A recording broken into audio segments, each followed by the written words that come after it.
masaya ang piyesta sa inyong lugar.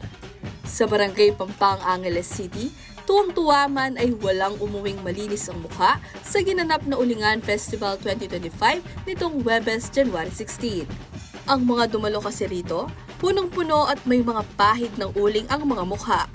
May mga lalaki ring nagdamit pambabae, habang ilan sa mga bata ang nagbihis ala Senyor Santo Niño.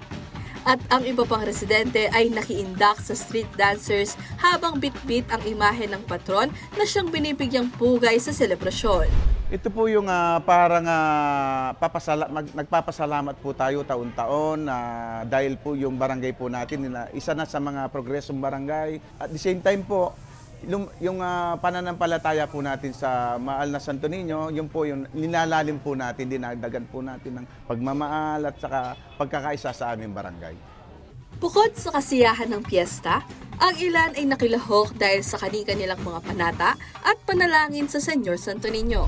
Bilang panata kaya pong ninyo, hinihiling po natin yung kapayapaan. Para po mabless yung mga Santo Niño. Sana po habang buhay po ganito ang piyesta namin. Nagpaalala naman ang polosidor na si Diwata na huwag sana puro lang enjoyment ang gawin ng mga tao sa pagdiriwang, kundi pahalagan din sana ang totoong kahulugan nito. Ito po ay tradisyon at bukasyon at panata, hindi po laruan, hindi pakitang tao, kundi pamamanata ng paghiling, pasasalamat at pagbupugay sa poong Senyor Santo Niño. Samantala, nanawagan ng kapitan ng Barangay Pampang na si Carlos de la Cruz sa kanyang mga kabarangay na panatilihin ang kaayusan at katahimikan ng kanilang komunidad, lalo na sa pagdiriwang ng kanilang kapistahan.